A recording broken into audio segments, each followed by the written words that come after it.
Villainous beats, villainous beats, villainous beats.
Villainous beats, villainous beats.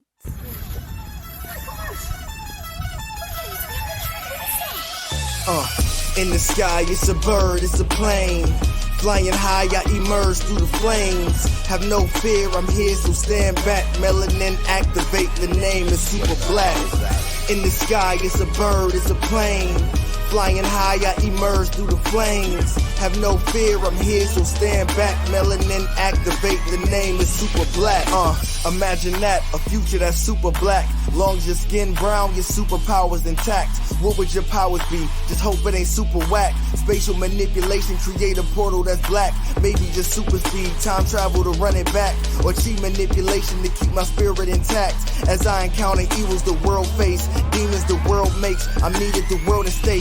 Rest in peace to Chadwick, they killed all the Black Panthers. Told us white lies, I still marvel at black answers. Suits in DC, pray it lead to a civil war. It ain't no Justice League, what's the need to be civil for? Propelled like the juggernaut, it's clear ain't no stopping this. The world in grave danger, who can stop the apocalypse? They killed all the heroes, the new ones don't really care. But if you need me, put your fist up in the air. Yeah, in the sky, it's a bird, it's a plane. Flying high, I emerge through the flames. Have no fear, I'm here, so stand back. Melanin activate, the name is super black. In the sky, it's a bird, it's a plane. Flying high, I emerge through the flames. Have no fear, I'm here, so stand back. Melanin activate, the name is Super Black. Hey everybody, it is another episode of Blerd's Eye View. It's your man on the wall, the man up north, Chris Fury. Thank you for tuning in. Thank you for showing your support. And if it's your first time here, well, guess what? Head over to the YouTube channel, hit that notifications button, hit that subscribe bell, you know, all that great stuff. If you're watching us on Twitch, Blerd's Eye View 1, thank you once again. And on the Facebook page, so thank you for tuning in. Before I get this going, I want to thank our sponsors. So, who's our sponsor? Well, today our sponsor is here we go. Fight the Power, How Hip Hop Changed the World, which is now streaming. Hip hop legend Chuck D brings together the most iconic and pioneering struggle or figures in the game to unpack the history and impact of this art form on American and global culture over the last 50 years. Don't miss the Fight the Power, How Hip Hop Changed the World on PBS and now streaming on the PBS app. But guess what? You can get it here by just tapping into the show and responding with Fight the Power. You get a signed by Chuck D himself, along with the digital code to watch the film that will stay up on the show, so you guys can watch all that great stuff. But let's get the team in here because, you know, what is the captain without a squad, huh? Let's get Lady Mandalore in the building. What's happening? Good evening. Hello. How are you? I do enjoy how you bring that energy. We're going to behave tonight, people. Oh, not tonight. Well, you know, it all depends. How far down in my wine glass I get? Oh, yeah. Papi Kira's in the building. We also have the cinematic assassin. We'll be watching. What's going on? Hey. I was listening to that hieroglyphics earlier. You know what I mean? I'm in my... If you people have missed that episode, not only did he bless us with some bars, but you need to go follow that brother. Hieroglyphics. He's a dope brother, man. I know him very well. He's good people. And he's a fucking lyricist. And he will sell you a house. And if you weren't looking for one, you're buying one based off the bars alone. Only the best guests. Only the best guests on Blerd's Eye View, ladies and gentlemen. We do our best.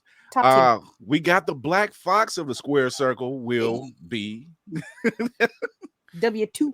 We were W2. W2. Oh, W2. Again, I feel like me and Will need to borrow Carol's lightsabers and just go ahead and get this high ground battle set out. Wait a minute, why you gotta borrow mine? Get your own. What you mean? I'm gonna call you Obi once. Obi Trice. Obi Trice. We'll clean them off. We'll clean them off here. Sorry. I don't share. I'm an only child. I ain't doing that. That's it. Only child gang. Oh my God. So we have a special guest in the building. Our guest for tonight is Brandon Calloway. He is the creator, owner, and proprietor of Blerd TV. What's going on, Brandon? Hey, what's up?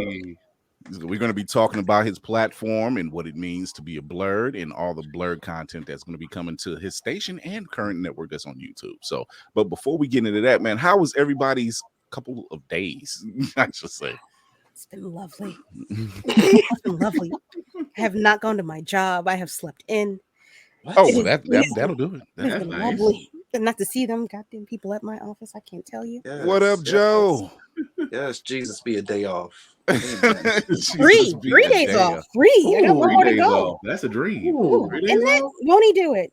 He came back in 3 days. If that is not prepare the others.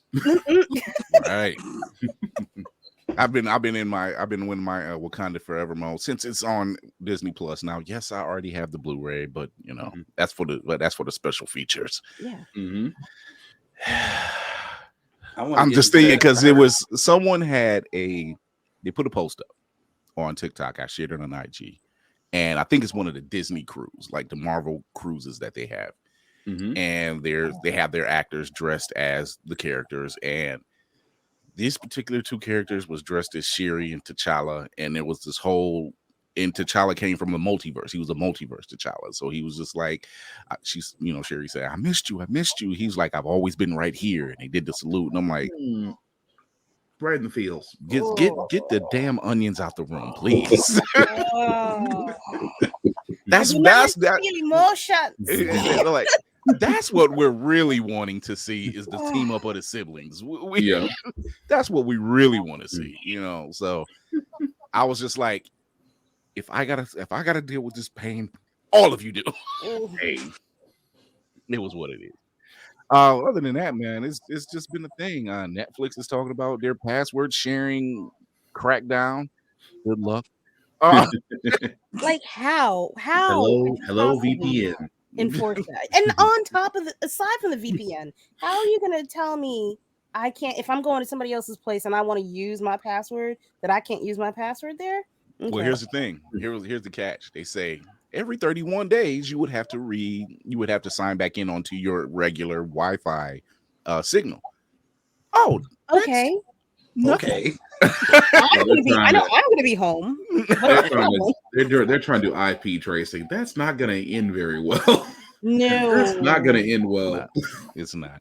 So before we get into it with our guests, we're going to talk about a little bit of Blerd news.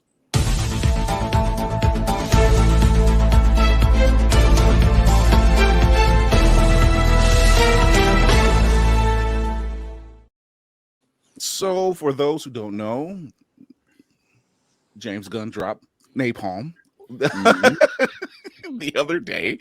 And ever since then, it's just been scorching the earth of everything else.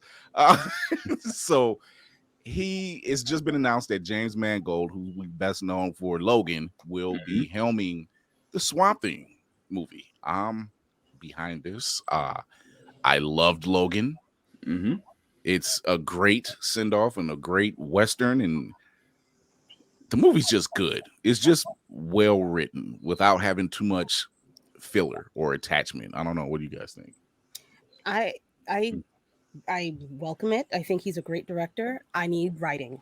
It's great that you can whoever gives him the script to shoot is who I'm more concerned about. Here's the funny thing.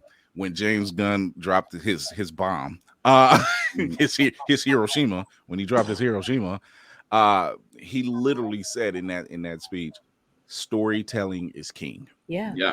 So he understood. He heard our prayers. Yeah. He heard our cries, our anguish.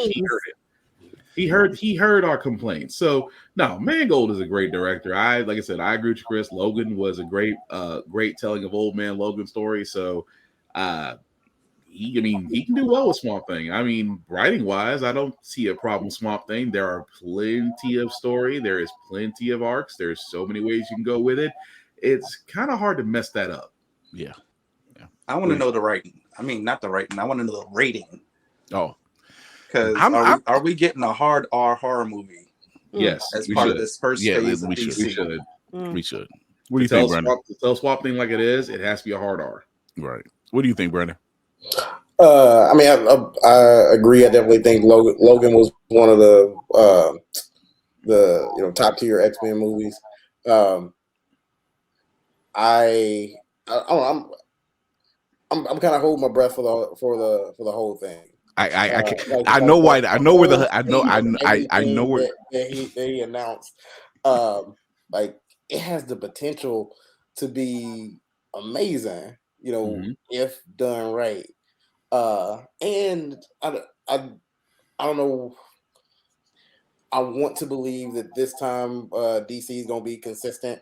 This is not the first time that we got a whole slate of, over the next 5 years we dropping this and this and this and this, and then all of a sudden everybody else gone, and now so it sounds great. It sounds great, and something in there for everybody, especially if they do come with a rated R Swamp Thing movie, and then I imagine Superman Legacy gonna be real family friendly. It sounds great. It sounds great. You know what? And I get where some of your, because I'm the same way. I got where some of your hesitation came from, because we have been lit down. We have been lit down more than once, and I loved how he got in. One thing I will say about James Gunn, he will get in front of something, and even though they have a slate for 8 to 10 years, he gave us a slate that's long enough. He says this is he didn't give slated except for that first wave of things. He pretty much just gave, this is the stuff that's coming out. We know about the DCEU stuff that's coming out. They're getting that on the table and getting it out the way. And then we know about the Joker 2. We know about Batman Part 2. We know about those are coming. But his particular slate, this is going. We're working on this right now. It was like, and so he's in front of it, and I appreciate that. And he also, the man who seems to come to fix it all, James Gunn, has also spoken with Gal Gadot recently. And he's actually said that he never said that she got the boot. They just shelved the plans for Wonder Woman 3. My thought is with this Themyscira series that he has planned, I'm thinking she's going to have some ties. There hasn't been anything saying that she's gone. True. There's just not going to be a Wonder Woman 3. Even if she is gone, I mean, that series is the perfect time to either reestablish somebody else as Wonder Woman, or to bring her back, like just to answer that question, because it's a big kind of get things in right. You know, they're doing something with Superman, they're doing something with Batman. This Themyscira series doesn't necessarily say that they're doing something with Wonder Woman, but kind of implies it. So yeah, the fact that he's spoken to a couple of weeks ago is telling me, like, okay, they're keeping her around, just in what capacity, you know, because there's no Wonder Woman movie on slate. True. What was shown to us, there's nothing there. Well, they can't put a Wonder Woman movie up because they're resetting the entire universe. Exactly. They can't.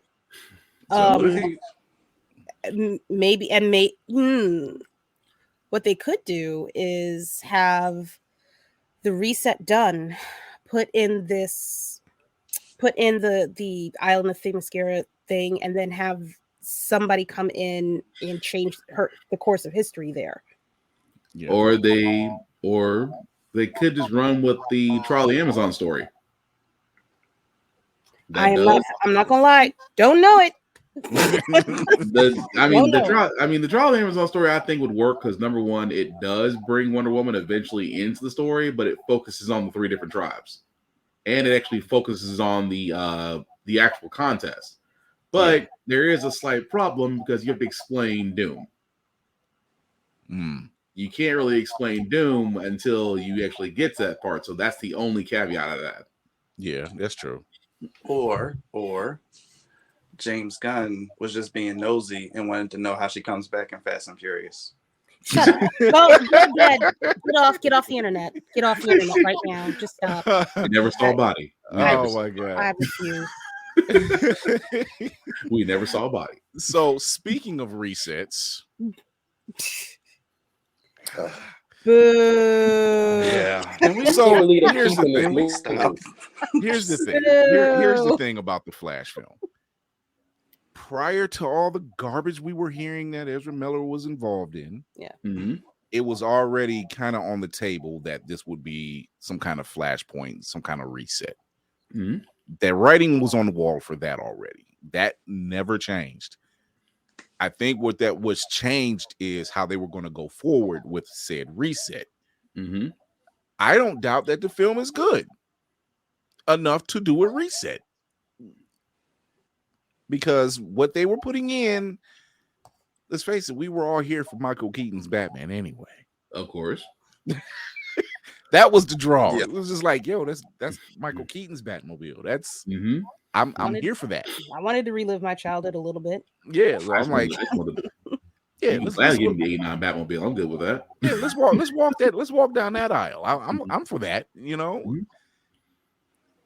And we spoke about it Tuesday.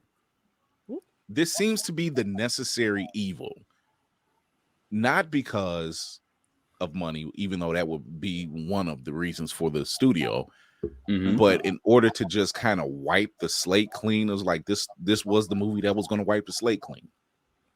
We have to wipe the slate clean. It's like and Gunn said it himself. He was like, the DCEU was shit. Those are his words. It was shit. But there is one positive out of this, though. If you really think about it, they could be saying the one thing that by using the Flashpoint paradox to reset everything, what if Ezra Miller starts at the beginning of this movie and we get a different Flash at the end? Are you saying that's Grant? the easiest thing to do. Yeah. I'm not saying any names because number one, I'm not getting my hopes up, but don't do it. I'm not saying any names. I won't say any names because I would, because we talked about that as far as different replacements for the Flash, but I think He's saying he's real quiet. That's all I'm saying. That's all I'm saying. He's just real quiet. That's it. I'm saying that it would work out because number one, we already know the mess that comes with the person who shall not be named. Voldemort. But at the same time, you actually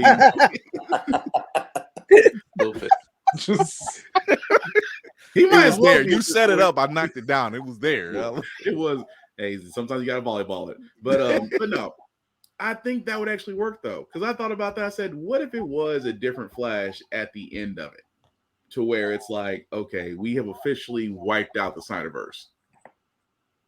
Could it work? It could work. Please, just please. That's my favorite character. That's the only option. Yeah, because the people that be over the person who shall not be named decide to make their mark with it. But at the same time, if we're really going by Flashpoint paradox to where everything resets, Flash also could reset.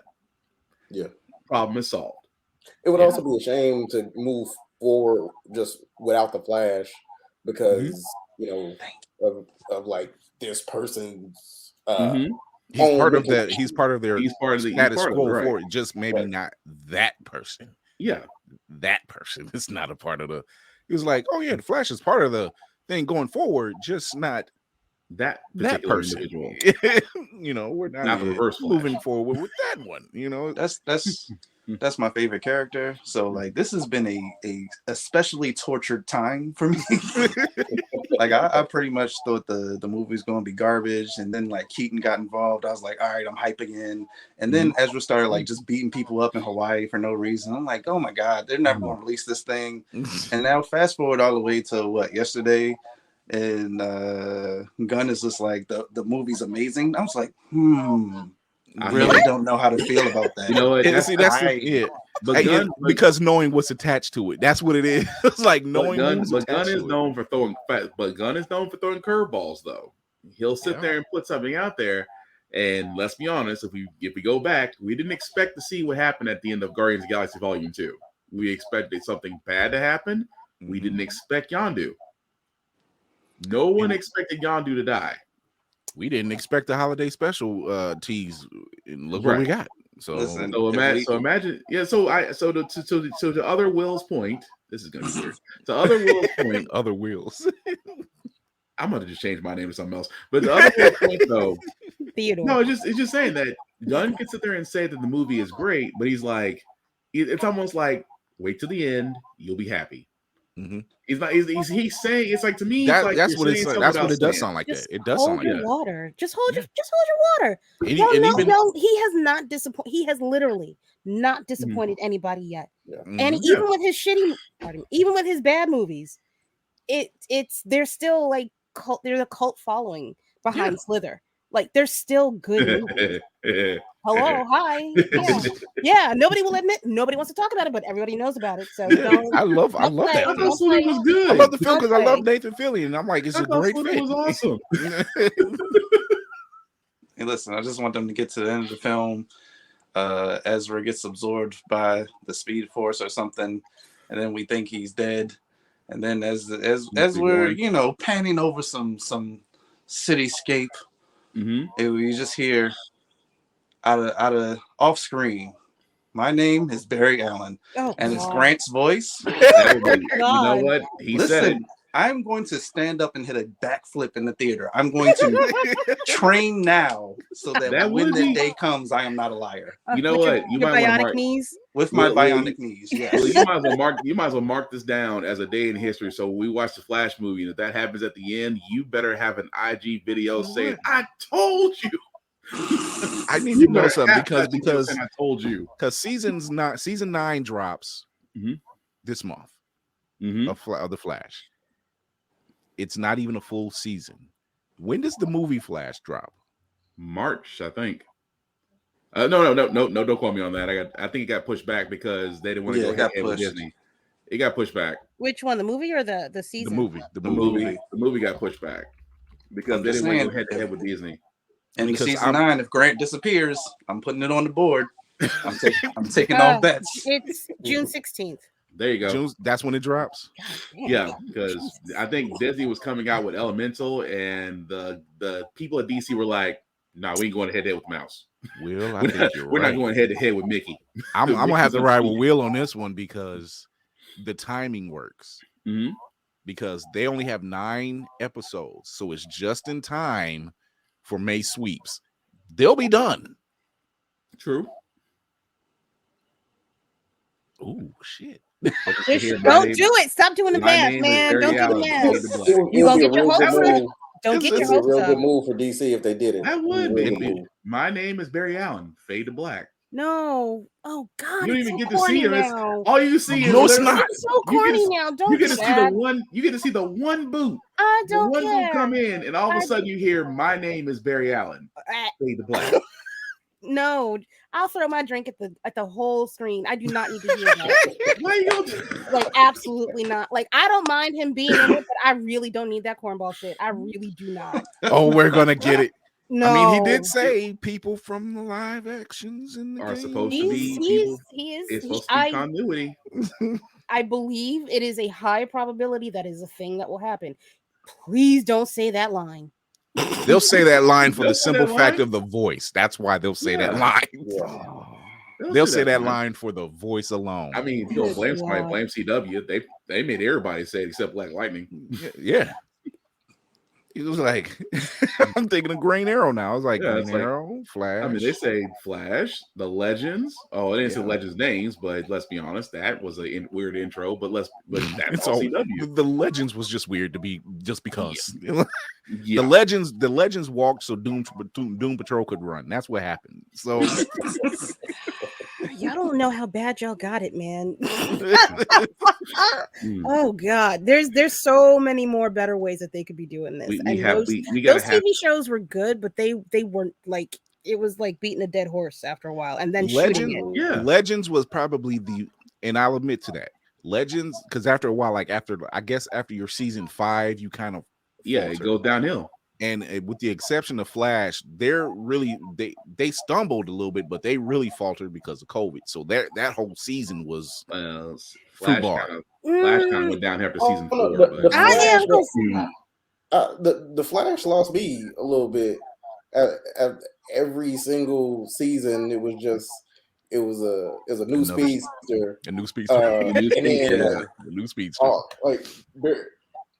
You fast though, right? Every season when I'm the fastest man alive, then all of a sudden, every single season, somebody just a little bit faster than you, and then it's always the mentor that you meet at the beginning of the season turns out to be like it. I couldn't continue. The mentor was eventually became the enemy. The mentor and the enemy. All right. I trained you, Barry. I know everything that you do. I told you to run fast, Barry. And it's like, Barry, come on, man, learn your lesson. Like this new dude, that just came in your life at the same time that this new villain just came in your life, kicking your ass. Like it's like the 4th time this happened to you, Barry. He's a glutton for punishment. That's what it is. He's too trusting. I will say this: out of the entire series, I give it a Zoom. Zoom never changed up exactly what he was doing. He was the first person that pulled up at your spot, told you what he was going to do, and then did it. And then you still mad about it. I took your life, baby. There's only one. I'm like, damn, he did take your life. Yeah. Figure that one out. I took your woman. I took your speed. You are nothing to me. I'm like, dang. And you watched him do it. In technically slow motion. Right. Damn. So it's I'm with you, Will.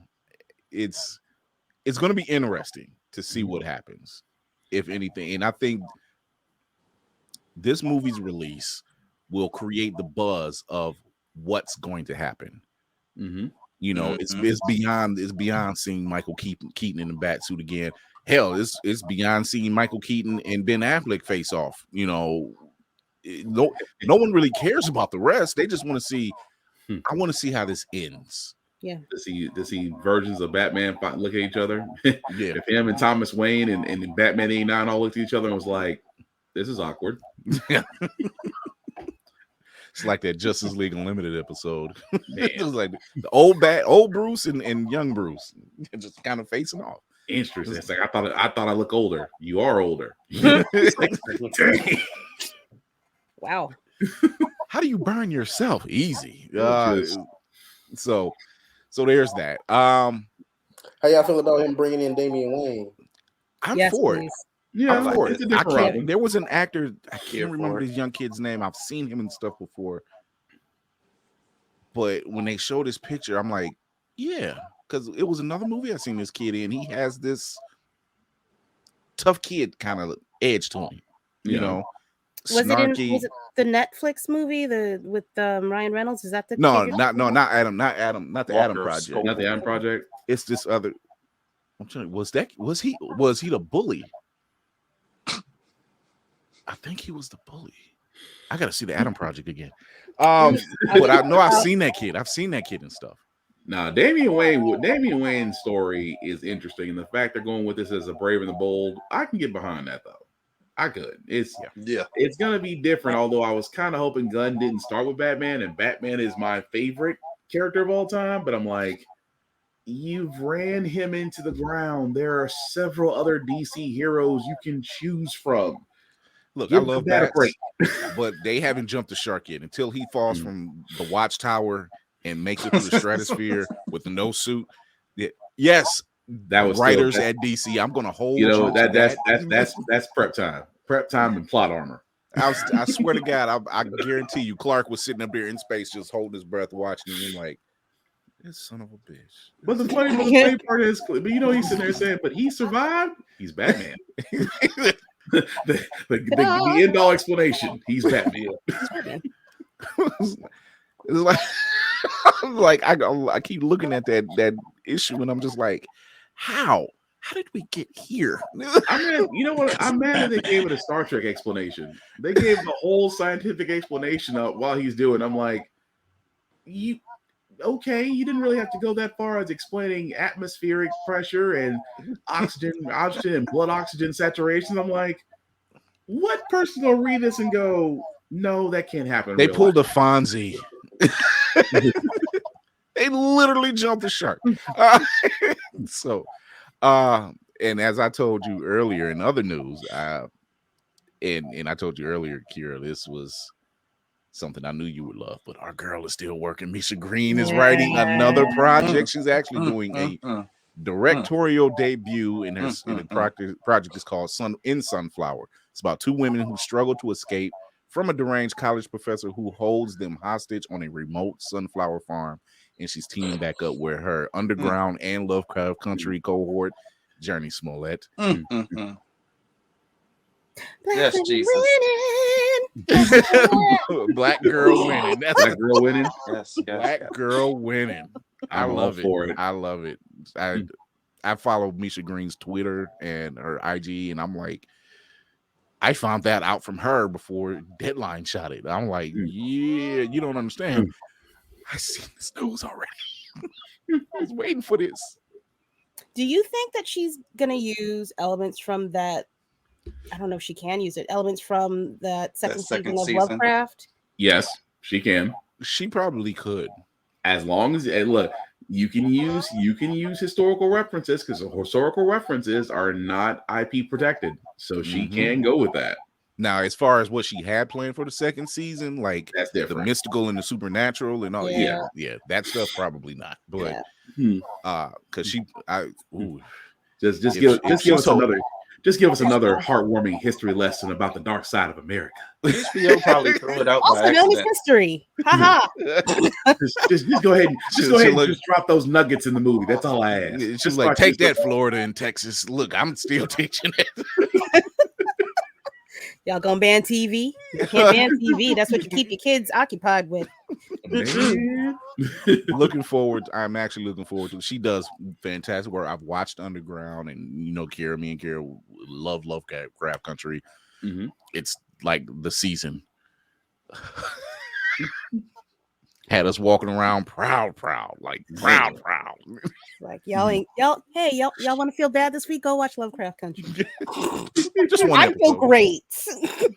Let me go find a spot where a conservative news station is playing. Let me just find that and change it and walk out. Eat that, Jason Whitlock. And Journey Smollett and More Things. Yes. Yeah. Throwing it out there. Yes. She can act. She's a fantastic actor. Exactly. Yeah, she can definitely act. Singer. Mm-hmm. Oh yeah, I forgot she fine. can sing. That's bad. Fine. I forgot she can sing. Yeah. Was that her singing as Black Canary? Yeah, that was her actually that singing. was her. I need that proof. was the shocking point that was the shock, the awe, and the interesting point of the Harley Quinn movie for me. It was just like, oh, the sister can blow too. Yeah. Oh, that's right. She was singing. She was singing in Birds of Prey. You're right. Yep. That was actually her too. Yep. I need proof. Really, Kara, you don't find that suspicious? I'm not gonna believe it. Don't be this way, Kara. I believe she's great in many things. I just want to see proof. I mean, anytime you are, I can honestly say because she's a child actress. She was a child actress, yes. And she's one of the ones that has consistently. Yeah, worked. no, she is. She is. She that I will not take away from her. Yeah, so to see her now, especially in Lovecraft Country, especially the horror scene, the haunted house episode, that one of my favorites. Wow, the haunted house episode. That and when they were that in the diner scene, the first episode when she's running woods. Oh, the diner scene was the diner scene was a lesson in Black people fire exit safety. When one runs, you all run. That's it. You don't ask no questions. That's just like, and you see, it was a total lesson. She said, "We need to get the fuck out of here." She said it as she was running. And what did they do? They got up and went out the door with her. The only thing they fussed about was like, who's driving? Like, I'm driving. That's why I was telling. That's why I was telling some people when they watch. I'm like, that was Black people fire exit safety course. It only takes 5 minutes, and you'll figure out exactly what to do. That episode was Black Fire. That was fire safety course and horror movie etiquette. When running in the woods at night, you stride, you breathe, hands up, track style. That was knees high, baby. Keep your knees high. Knees high. You pray and go. That's just what she did.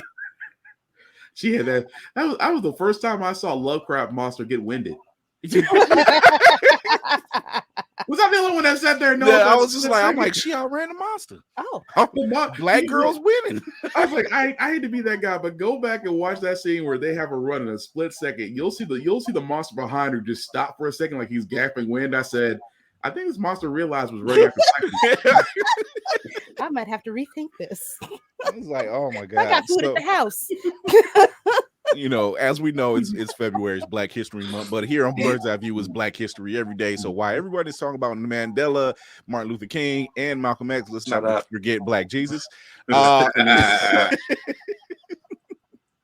Y'all Negroes need to stop immediately. That's gonna be y'all better stop. That'll be in every church fan every Sunday. Just think of our Lord and Savior. Just fan. This is why you watch the show live, and then you go listen to it because you need to get it. Oh, right next to have you. Don't before you scroll. Click like to be blessed by. Would you like your blessing, my son? If you don't share this picture of Black Jesus, you will not be blessed this week. Oh my God! Oh, Kang's favorite song is Kirk Franklin's "Stomp." Oh, dang! I'm sorry. I thought about the Ant-Man trailer just when he said it. I'm here every Thursday and Tuesdays, folks. All right, there we go. Oh my God! So before we talk to our guest Brandon Calloway, we're going to take a quick commercial break. This just in. Feeling groggy in the morning? Coffee just can't give you that pep in the step that you're looking for? Try Pop Starts for that great get up and go that adults need. Pop Starts has the vitamin and nutrients that only grown-ups can partake in, and with flavors such as tossed salad and scrambled eggs, and Jack Daniels and Bud Light flavors to start your day or end it. There's nothing better to wake up to unless you count that depressing cubicle job. Well, anyway, try Pop Starts today. Pop Starts is not part of the Kellogg's Corporation. Pop Starts could give you diarrhea. Pop Starts are not found in your local grocery store. Right. You had enough apothecary cure? Not yet? Good. Keep drinking. I did get up and refresh my drink just a little bit. So we have our guest with us tonight. I'm going to put him up here so we can all see. There we go. Mm-hmm. And we have our guest today. His name is Brandon Calloway. He is the owner and creator of Blerds TV. Let's talk about this because I like this concept. And I know currently you have the YouTube channel. Right. So let's talk about Blerds TV. What's it about? What's it contain for the people who are listening and watching? Yeah, man. So Blerds TV is the tagline is for Black nerds by Black nerds. And so starting with a YouTube channel. So I also have a I have a comic book publishing company called Dark Moon Comics. And so on Blerds TV, like when I launched it, I took the motion comics that I already had for Dark Moon, and then I put it on Blerds TV. And so it's right now it's motion comics. It's some debate, so anime, Marvel, DC debate talk shows and stuff like that. There's some gaming content. We partner with Open Gate Studios, so we got some live action stuff on there, and then we in talks with a few more people to get some more live action stuff on there. And so the idea it's Blerds TV is super new. Mm-hmm. We are 1 month old, and new. Baby. We're 1 month old. We just hit 24,000 Facebook followers, and then we're at 2,000 and like 2,300, 2,400 YouTube subscribers, and so it's growing real fast. Mm-hmm. And it came from like I said, I got my own comic company, Dark Moon Comics. What am I at? I'm at 5-6 books published now, and then like I know all those other indie creator guys, right? Mm-hmm. The Concrete Comics and Wingless and shout out to Malachi and the crew over there. Wingless. Exactly. I got a podcast, and I had David Crownson has been on there. It just like all the other people in this indie, like specifically the Black indie comic space. And I'm like, we all doing it for the same reason. Mm-hmm. Like we want to see authentic Black characters created and that really represent Black people. Right. And the people that are coming to us, the people that's buying all the stuff, like buying my books and they books, they're not coming because they are quote fans of Dark Moon Comics. They come in because they this is the type of stuff that they want to consume, and they want they want to get it from all of us. Right. And so Blerds TV is a way, but I launched it as a way like the fans, the readers want this kind of content, and so instead of having it all scattered, like let's create this platform where we're able to bring it all in, and so the readers can come to one central location and check everything out, and then just bringing in all kinds of just blurred content. So I got gaming on there. So you got me streaming Elden Ring. We gonna be streaming the Hogwarts Legacy when that comes out. And so yeah, just really bringing all this blurred content into one central location. The goal is that once the audience gets big enough, we'll launch a crowdfunding campaign, and we're $25,000 away from building the apps. So we'll launch a crowdfunding campaign for that last 25, get the apps live, and then we'll move from a free service on YouTube. We'll still keep some stuff on YouTube to a actual paid subscription service. And so working with some animation studios also, to get some original animes produced, and then you're working. I'm working with another indie black comic publisher to get some of their stuff done as live action. Mm-hmm. So it's the goal is it's gonna be this whole big thing. We're gonna rival Netflix. It's gonna be a centralized hub for black nerd content. This is what I enjoy about something like this, is because, as you see on this platform, we push a lot of black content, a lot of blurred content, a lot of POC creatives out in the space that do not get recognized. And it's just refreshing to know that, when I stumbled across it, do you plan? Well, go ahead. Yeah, go ahead. Like, go ahead. No, go ahead and finish. No. Well, okay, so I want you to do it. Go ahead. It's your question. I have a question. I'm jumping in because I've got to leave in literally 2 minutes. But Chris is nice enough to let me ask my question before I go. I'm a villain. I'm not an ass. There's no, there's a.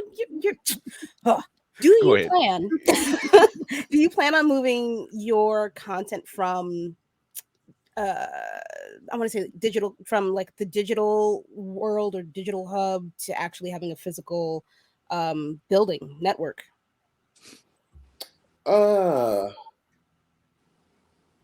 Probably not anytime soon, because a building would cost too much money. And so as long as we can do everything remotely, then I would continue to do that. But so yeah, probably not, because the money that we raise, y'all probably know animation is expensive. As somebody that wants to own an animation studio someday, yeah, I do. Yeah, several zeros. Yes, right. And so the money that we raise is the first thing is we secure the platform, so secure the apps, and so the app will be available in 5 different places.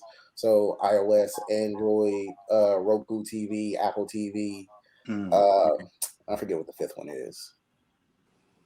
Philips or something like that, or somebody LG or something like that. Oh yeah.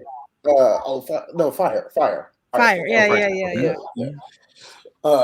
So that's where the first part of the money is just getting those apps, and so once people are able to download them and subscribe, we need to purchase some content to put onto the channel. And so I'm excited in being able to go to other black creators and purchase their stuff to be able to throw onto Blerd TV, and then using that money for internal production of some live action stuff and some animation.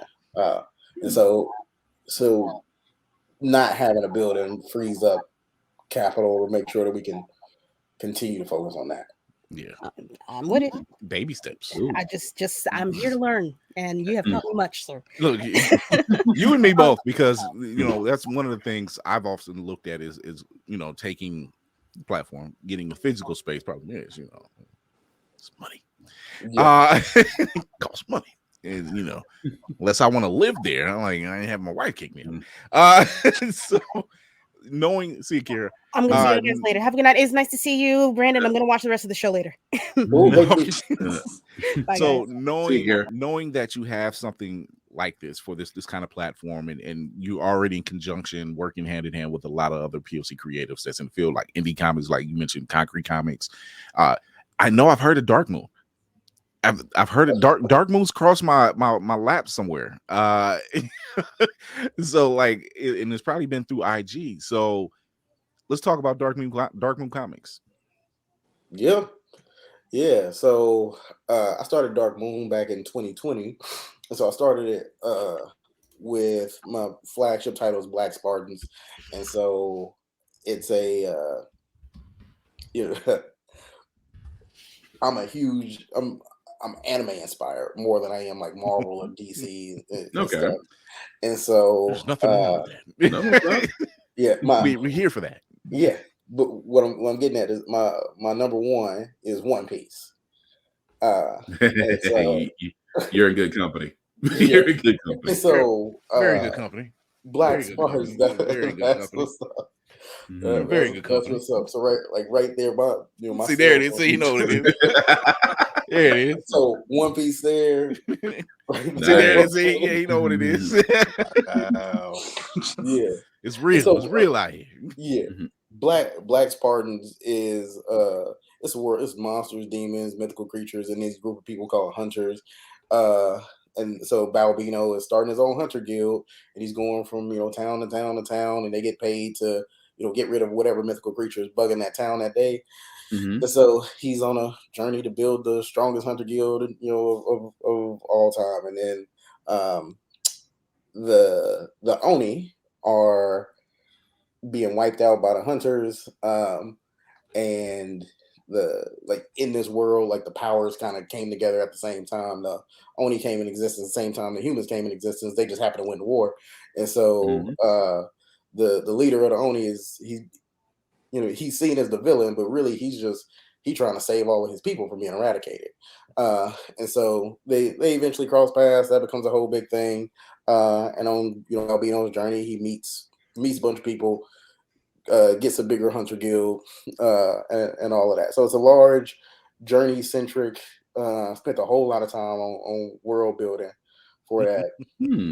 Before we you had me at Black Spartan, so I was like, you had me at Black Spartan. Once I heard Black Spartan, I'm like, okay, I'm slick over here on the Dark Moon's website. I was like, I dig that. I dig that art style. Dig that. That works. So we're 4 chapters in on Black Spartan. So I got 1, 2, and 3 are already out and published, and like they here in the house, and so people order them. I ship them out myself. And so 2020, I wrote the first Black Spartan script. Actually, I wrote the first 6 before I even published ones. That way I can make sure my stuff made sense. So I wrote the first 6 chapters of Black Spartans. We printed the first one in March of 2021, and then did number 2 and all of that. And then I said, I'm streaming Elden Ring. I'm a huge From Software fan. So Dark Souls, Bloodborne, all of that. You're with the difficult RPGs. I get you. You're amongst good company here. And so I wanted to create a story where a guy gets sucked into, so it's isekai, but where a guy gets sucked into one of those kind of video games. And so I created Reign of Chaos. So literally dude gets sucked into video game world, turns out to be one of the super punishing, and he's just dying over and over and over again. And the only way for him to get out is to suck it up and play through. And so Reign of Chaos number 1 is already published. I switched up the artists and from number 1 to number 2. So Reign of Chaos number 2 is that one's live on Kickstarter right now. Okay. And then I got a little mini series going that's also a part of that Kickstarter called Knights of Olympus. So Knights of Olympus I have the 8-pager. And so that one is, the United States government, they find Mount Olympus and they find the Darwin Stone, and they want to evolve humanity to create super soldiers, but they mess up. And when they activate the Darwin Stone, everything else starts to evolve except for humanity. So this little a kid's lizard grows into this big old monster lizard and just eats them and stuff. And so but they eventually become able to evolve technology, and so they create these nano suits that so each suit has a power of one of the or emulates the power of one of the 12 Olympians. Okay.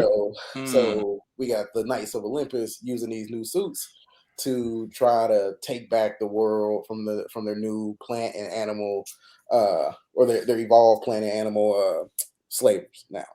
And so that I was thinking more Attack, like that was more Attack on Titan inspired, real dark. Like, I know, I dig the premise. I dig it. Yeah, the premise is good. Yeah. And so I got that, and then so that's the manga side, and then actually I have a few. I have four writers. I have 4 writers who are writing. So I created 6 like superhero characters, so traditional Western comics, and I wrote 2 of them, and then I gave the other ones to some of the other so some of the other black, like the creators that I've came across, and while I was building Dark Moon, and so we got Michael is half human, half archangel. I got a super soldier who can activate 100% of his muscle fiber. And so we got all of these other like heroes that's in this more traditional Western comic. So Dark Moon turned into it went from like, yo, can I write comics? And I just tried to do it to now I got 3 different stories, multiple issues on a few of them. I wrote a 60-pager for Michael, and now we're writing a team book. And so yeah, it grew into a whole thing. I'm looking at the site myself, and I'm just like, yeah, I really did. And it turns out I was following you guys on Dark Moon. I was following them guys.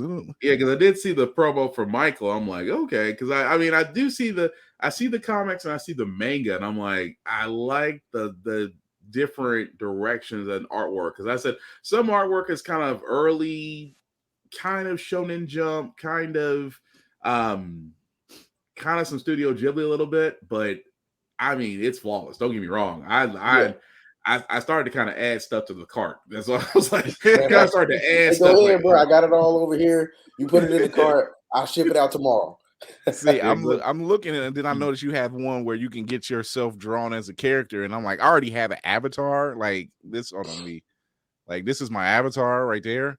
But I'm like, can I get him drawn in that style? Yeah, you can. I got what am I at? Like about 3 different artists that I work with. But the art style that you see for the traditional heroes, so Michael and all of them. Yeah, that's I've switched to that being the primary art style across the board. So even so Black Spartans is now in that art style. So Black Spartans Chapter 4 will be in that art style. I am digging because I was just looking at the promo too. The trailer for it, and like this is some great looking stuff. And like if you guys aren't even following Blerd TV, which you need to be following Dark Moon Comics as well. So get a 2 for 1. So I like where this is at. I like the platform for Blerd TV. And what is your steps for? What made you want to create Blerd TV? Yeah, I mean, literally just like, so the journey that I went on in Dark Moon of like, I want to do this. I wanted to get to animation. And then when you talk to all the other dudes in like anybody in indie comics, the goal is to get to animation. And you really learn, like when you get into it, you really learn that it is a community.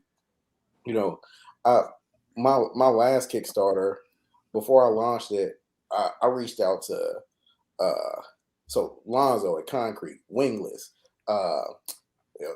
David Crownson, Tyler from Godhood, all of them. And I said, yo, look at my Kickstarter, help, like give me pointers, help me make it better. And like that, they was all on it. Like it's a community. And so if I really want to be successful, instead of trying to elevate myself, I have been thinking of how can I create something that elevates all of us together? Because like me being Dark Moon becoming a whole nother Marvel Comics is like that's good. But as a consumer, what you really want is like you want unique stories from all over and all around. And so I thought Blurred TV would be a way to really elevate everybody at the same time, knowing that while like if I'm elevating everybody, then like I am also going to be like benefiting from that extremely. And so part altruistic, but also part just smart, good business. Yeah. So you mentioned live action. You had working on some live action projects. Where do you see we got those? some live action on there right now. So Open Gate Studios. So if you go to our YouTube, Open Gate Studios. So Jonathan Armour he's a dope writer, visual effects director, all of that. So he created a movie called Sisters, and so if you go on there, it's 30 minutes long of like fully edited, like all black live action superhero powers, all of that. This is what. See, yeah, I knew Will seen it. He seen it before I did. So cinematic sadness. Do you want to ask him something?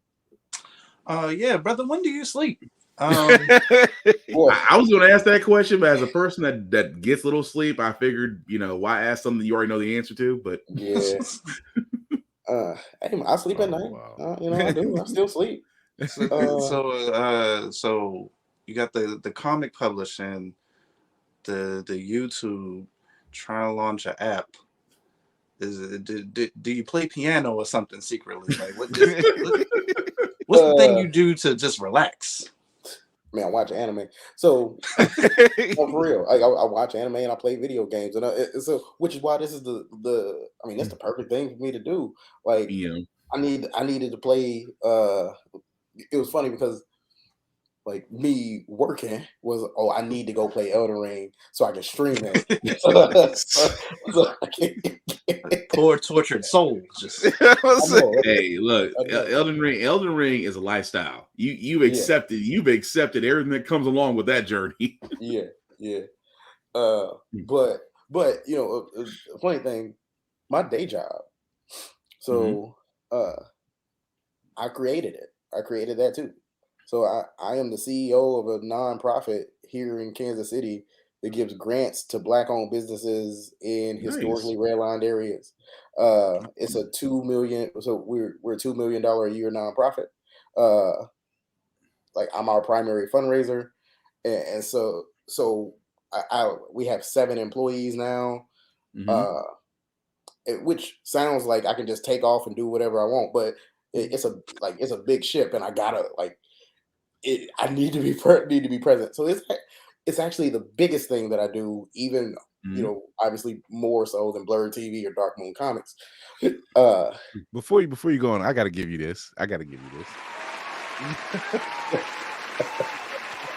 I'm sitting here letting Sisters play on because I got multiple monitors, so I have Sisters playing on the far end.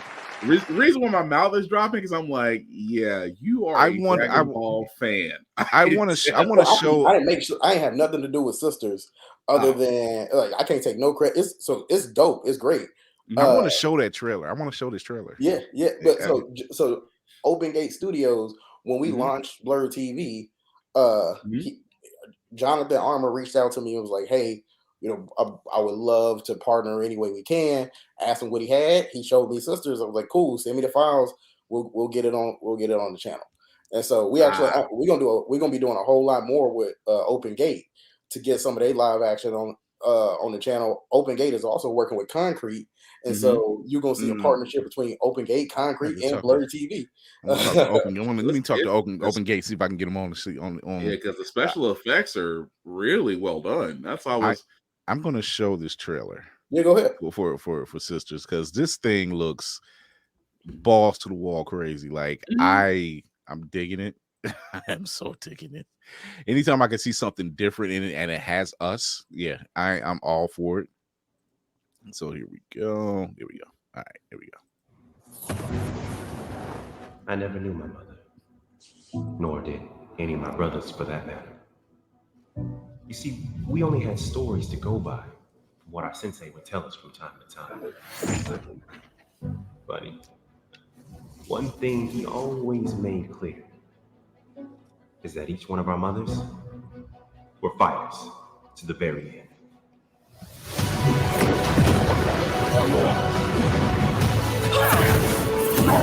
Approach with caution. The sky is strong. Have it. Got this. You think that was enough? You mortals know nothing of peace. All you know is power, greed, lust, and hate. I'll never forgive you for what you've done. Your rule would be that of the overlord. The people would not thrive.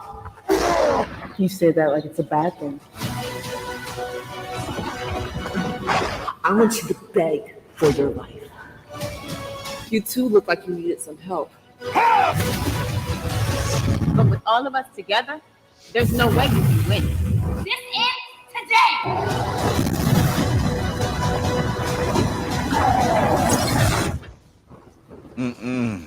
I dig it. That final scene, man. Yeah, just the anime. I was like, man, someone really took the heart, fight choreography and anime related, and put the special effects into place. I was like, okay, I can dig this. I can get behind this. So Brandon Tiller, open gate. I'll be reaching out to him. We'll do. I'll connect y'all in a little Facebook Messenger. Yeah. Let's do it. Let's do it. I'm all for this. He doing some good stuff. I got chills. I'm sorry. I was like, because I just like seeing original content from PLC creatives. I just love that stuff, So to see something like that, I'm just like, yeah. I'm sorry. I just saw something just like that. That's the kind of stuff that I'm trying to. So then I'm trying to have us put out on a regular basis. Okay, Will. No, Brandon. I'm not laughing at you. I have to apologize. I'm not laughing at you because I was going through the list and I just saw something that caught my eye where it was like Blerd Basics episode number 2, the most useless ninja in the Leaf Village. I was Kiba. It's Kiba.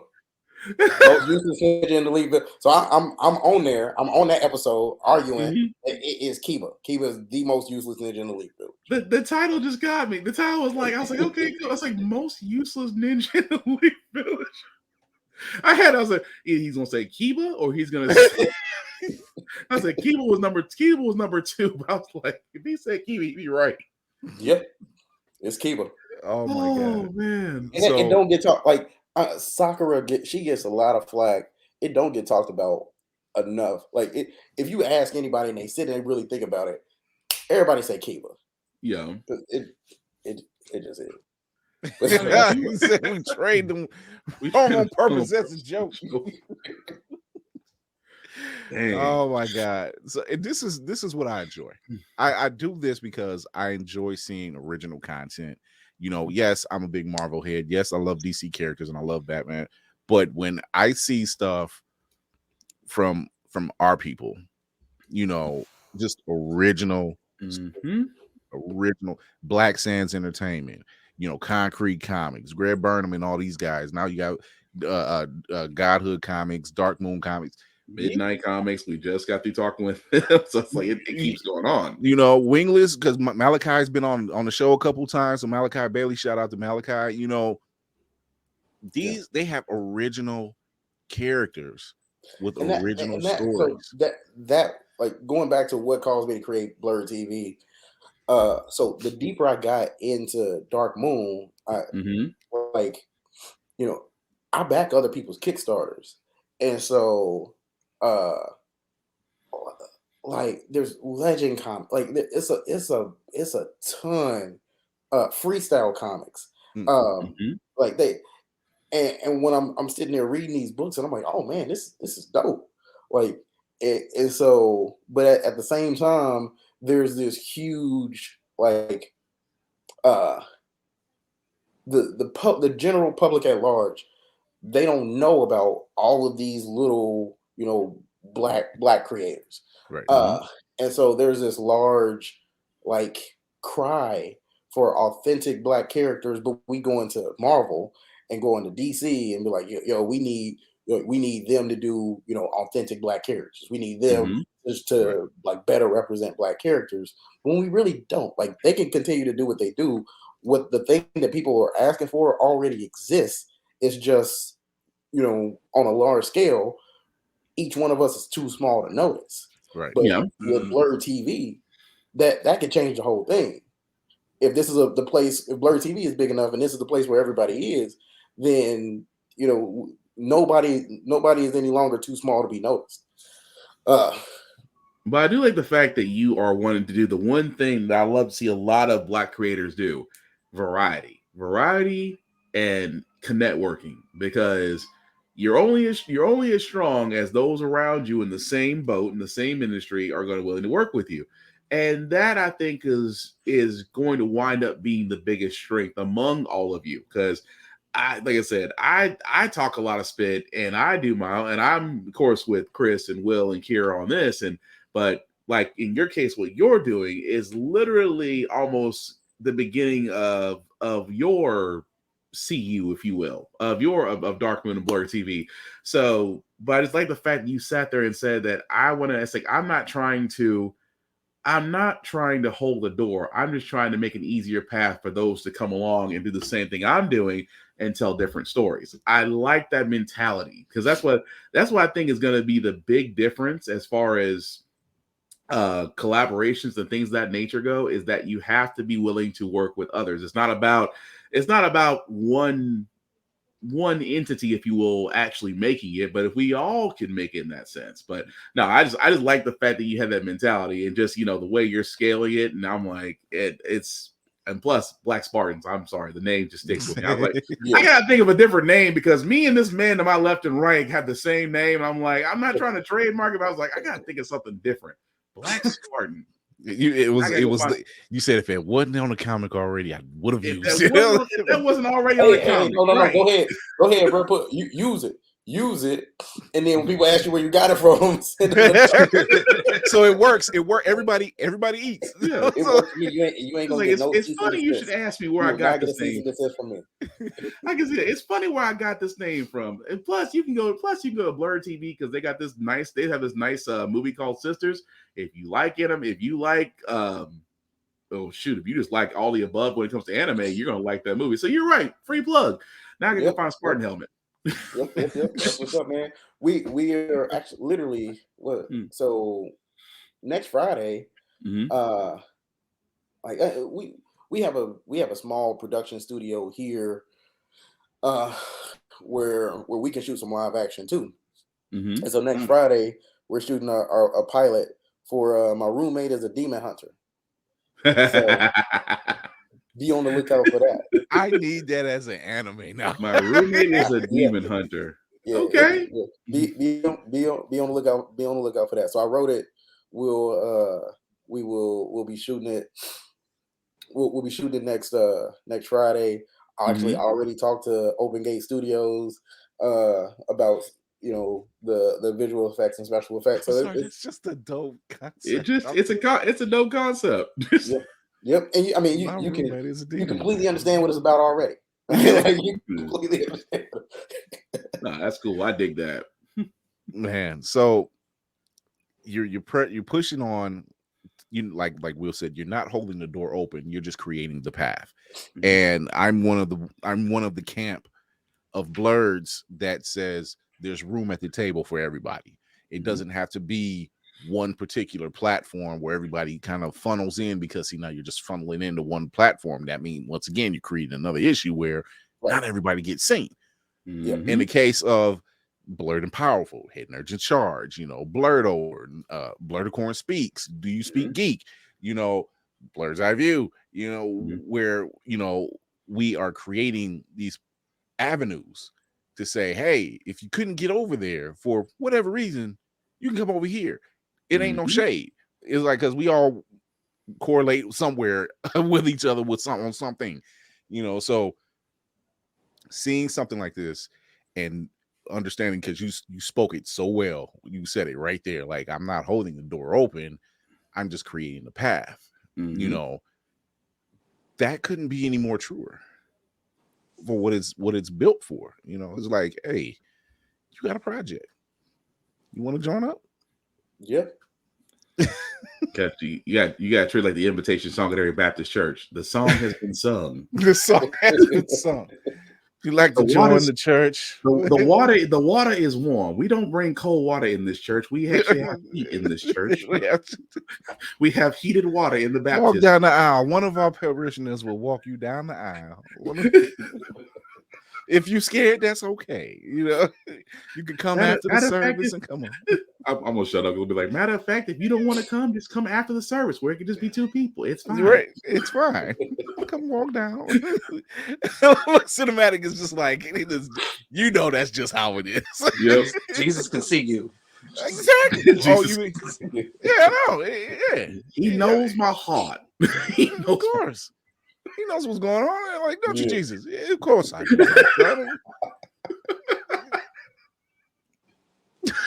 Oh, man. It's always watching.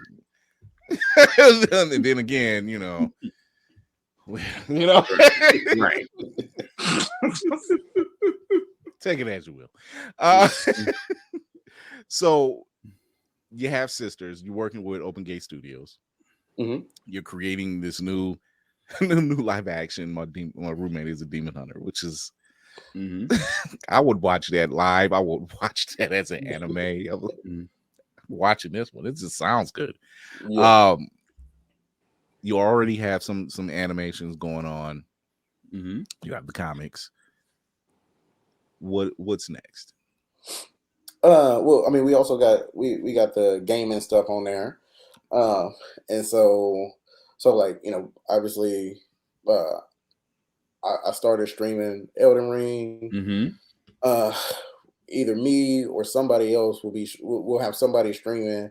I do respect the warrior class. You said what? I do respect the warrior class. Whoever it was playing, I respect the warrior class. Yep. I did my latest one was I did a wretch run. So just start with no armor in the club. Honestly, it's pretty easy. Like to start as a wretch. Because my first one I started as a warrior, second one I started as a wretch. Wasn't really any different. Oh yeah, because you just but you probably got dodging. I died so many times because the dodging. I just sit there and just took the hit. I said, you know what? We just see a battle who can refill first. Yeah. So you mentioned I'm I played episode 1, 2, 3, Bloodborne, Sekiro, Neo 1, Neo 2. Nice. So like this is my genre. So I can already tell you probably. So he's in it. He's in it. You're probably waiting on Wulong and Black Myth this week. Yeah, I am. And so I was literally about to say after we stream Hogwarts Legacy, we're gonna be streaming Wulong. Nice. Black Myth.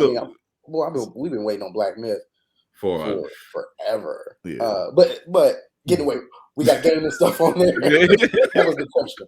What's next? We got gaming content on there. And then just like Will, like he was talking about, we got those anime debate shows. And so I think that was the second topic. The most useless ninja was the second topic. First topic was Aaron wrong? No. Sorry. We just talked about that the other day. Sorry. That was about that the other day. We just said the same thing. Like, that was the first response. No, I'm sorry. Yeah, it wasn't wrong at all. Absolutely not. Like, we just didn't realize genocide is bad. Full on genocide is bad. But I still wouldn't say Aaron. But was it justified? What's wrong?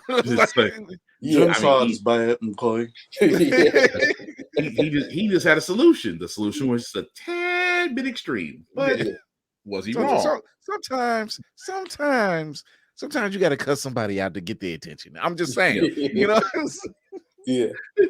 But when we launched the app, we will be buying other content. So there will be there'll be other animated content on there that's not produced by us. There'll be some other live action stuff on there that's not produced by us.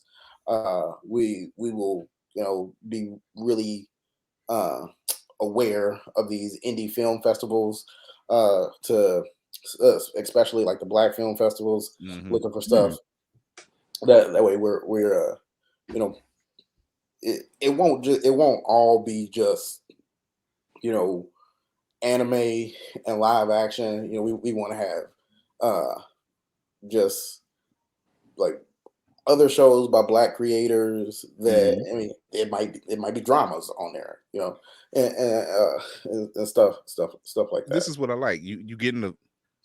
I like the master plan. I like the he's whole running a full-fledged TV station. Yeah. Right. Yeah. So when I say we're trying to rival Netflix, I actually mean it. We are trying to rival Netflix. I like the fact just to hear, and this is again me being picky, but again, it's Black History Month. I don't give a crap. To actually really hear the birth of a network, because and correct me if I'm wrong on this, Brandon, that sounds like that's the end game. The end game is to basically be the network, and not too many two fingers that we can count that a Black person owns a network. No. Specifically one that's directed toward comics, mangas, anime, video games, and like you said, you're going to be branching out in different avenues, but the end game is the network. And that's why I'm like, I like that, because again, it's a solid plan, it's a solid idea. At the same time, it's just the fact that at the end of it all, it's something that's going to stand. So I give you kudos, I give you props. And like I think last year I saw something like Netflix were producing like 10 or 20 original anime. And because they're like the Blerd community is just year over year, it's getting bigger and bigger and bigger. Our voice is getting louder and louder. Eventually Netflix or whoever is going to realize like, oh shit, there's a whole stack of money just sitting over there. That's all they're gonna see is the money. That's for real. They're gonna see the money. All we gotta do is we just create some anime, make all the characters Black, boom, whole stack of money. Like black anime will be a subgenre. And so if nobody does it, if we don't hop in and launch the channel and do it ourselves, 5-10 years from now, they will do it. Perfect example is like what is Spike TV called now? Paramount.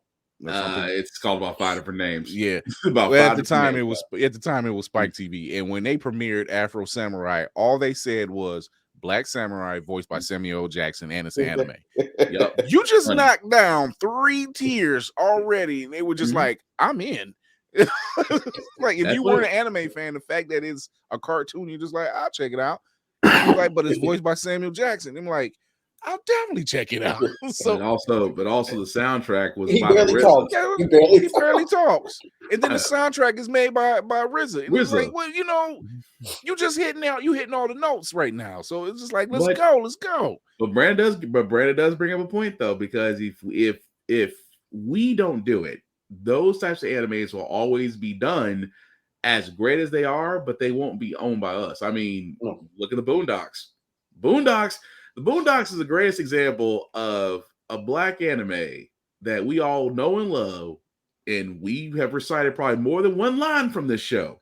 Santa, but at the same time, it's not owned by us. Or Black Dynamite, again, for its nice little 2-season run, was still a great Black anime. Wasn't owned by us. Dynamite. Once again, shout out to Martian Blueberry, Carl Jones, and Love Barnett. I was like, shout out to them. But Brent does have a point on that. Like, Netflix, Funimation, Crunchyroll. I'm sorry, that Crunchyroll Funimation became one, so really it's just Crunchyroll now. But Jaka Lost in Rome. Shout out to J1 Studios. They will all come looking, and I completely agree with that. That those places will come looking because, as Chris so eloquently put it, They don't see fans of Black anime and manga. They see piles and piles of money. And how can they get a hold of it? I would rather them come to you and Blerd TV and actually work out a deal with you guys and say, hey, for this amount of money, we're willing to pay y'all for us to stream your content, and you get a back piece on the reciprocals. Cool. But at the end of the day, you still own it. Versus just selling it or going straight there or letting them create the content where they own, because it's like this with comics. It's like that with comics. You said it. You can create a character and then, or you can go to Marvel or DC and say, hey, you have Luke Cage, you have Monica Rambeau, you have all these, you have Misty Knight, you have these black characters, you got Sam Wilson, you have all these black characters, and yet we want you to put them up front more. We need you to put Victor Stone up more. We need you to put Vixen up more. I can't tell you how many times I've heard Vixen come up just this week alone. And here they fall to the wayside for one reason or another. They don't know how to tell the story. They know how to, at least with Marvel, at least they keep it. Icon and Rocket. The whole Dakota verse. Which is a treasure trove in itself, but at the same time, like you said, like it's there. And the fact that with the exception of the Dakota verse, because they seem to kind of rein that in and say, hey, this is ours over at Milestone. You will not take this away from us again. So, but other than that, just putting them out there and saying there's stories that you can tell, just tell them, and not pull them around. Naomi was another one. They didn't know how to write it, and that's why CW fumbled it. Right. And so when you drop that ball like that, so you're like, oh no, but you have certain factions saying, oh, those characters, nobody cares about those characters. Nobody cares about those characters because they don't see them. So here you have a situation where you're creating an avenue where not just those characters, but these new characters can be seen, and these new characters with these original stories and backgrounds and different power sets. The fact that you described one character who can operate or access 100% of his muscle is, I've never heard that. It's not a power that's never been used before. And again, that goes back to variety, right back to variety. I mean, we all seen power subsets where they might involve the body and the mind, outside force, things of that nature. But original idea, a person. Go ahead. Well, his like nemesis will be somebody who can activate a greater percentage of their brain, and so, which will make for some unique and interesting kind of fight interactions. It's damn near Clark and Lex. It's damn near Clark and Lex. I mean, opposable forces, opposable. Yes. If the person with the intellect has to be a dick. He generally are. I hope the way he's written, he is a very cynical person just to mess with the other person, just to mess with the protagonist. Did you want to add some cinematic assassin? Yeah, I was going to ask. I know you are in the process maybe of collecting these different stories and content from different creators. Are you presently in a position where, I don't know, people can pitch to you? It's like, hey, I have an idea for a comic, or I have an idea for a short animation or something, and they can come to you like, hey, here's my idea. Unfortunately, I don't know any animators, or I don't own any cameras or something, and like you help them birth this baby? Yeah, that's a good question. So no, we're not, because you can imagine, I get messages every day of like, yo, turn my comic into an anime. Like, I ain't got that kind of money. I don't know you. You get the Jay-Z treatment. You get the Jay-Z treatment basically. He's like, look, man, I got a comic. It's hot fire right now. And, if you just put it out there, I guarantee it's gonna sell. That's all you got? Your comic's hot fire? Yeah. So now, and mean, despite we're good platform, growing platform, we ain't making no money right now. We putting out everything for free, and so once we fully launch, I want to be in the position where people can come and pitch to us, but just business wise, it's not smart. So I mean, I run an organization that gives out $10,000 to $50,000 to businesses every month, and we get people to come to us like, oh yeah, I got a great business idea. I said, that's great. I don't really care about that. Go do it, and then come back to me. Like you got to have something. Yeah, right. You just can't walk up and just not have nothing, right? No, right. No. The businesses we give grants to are businesses who are already doing the thing, and they're out there trying to make it happen.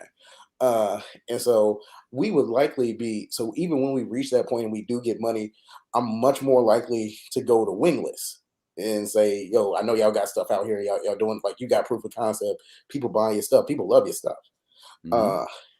Versus somebody that's like, yo, I just got this idea for this thing. Because I got a lot of hoop people, dreams, coach. Yeah, I got hoop dreams. Why that feel like a hustle and flow? Why that feel like a hustle and flow moment? I got this beat in my head. I can't get it out. And I'm trying to make it work. Yeah. And so, I mean, like, I didn't have a background in creative writing. I watched some videos, read some books. I spent about a year learning how to write before I dove in and did it. But I did. So when people come to us and submit stuff to us, they will need to be somewhere in the process and show that they can follow through on a. So yeah, I get that. Yeah. I mean, I get that. You want to make sure it's like, do the work. Simply put, it's like you can't come up with an idea, actually put some effort into it. I can respect that. I mean, you just can't. I mean, it's not the lottery. You just can't walk up with a ticket, buy a ticket and quit your job the next day. You gotta have something. However, you could. No. Let me rephrase that. Do not you quit hit the your Powerball job before the lottery numbers actually show up. Okay, that's different. That's different. Now you can. You hit that Powerball. If you hit the Powerball this weekend, give it a couple weeks. If you hit the Powerball this weekend, please don't dip. They're gonna find you out immediately. Yeah. Don't dip, don't call out. Matter of fact, be on time wherever you're going. You want to be above suspicion. They said somebody from Cleveland got it. I'm like, I don't even know what you're talking about. Let's go ahead and do this show right quick. Yeah. We do currently have a submission process for people that have like finished products or finished projects. So like if you go on the Blerds TV, you can see Black Spartans number 1, 2, and 3 are already up as motion comics. Super, like they not super high quality. Like I made them myself, turned them into motion comics myself. Learned a little bit of video editing, boom, did it. And so if somebody has a motion comic that's already done, they want to submit that to us, we would throw it on the channel. Sisters was, we struck gold because I did nothing other than exist, and he came up and was like, yo. And so cool, we put that on the channel. There's another one that has been submitted to us. I responded to him, and we just haven't solidified it yet, but it's kind of like Avatar: The Last Airbender, but live action and good, like really good. And so that's an important caveat. As soon as we get the go ahead from them, we're gonna throw that on the channel too. And so it's a whole nother live action thing. I love how it's got to be good. I love how he said like Avatar, like the Last Airbender, but good. I love it. You got to put that distinction. I give him that. It's like Avatar: Last Airbender, but it ain't that one.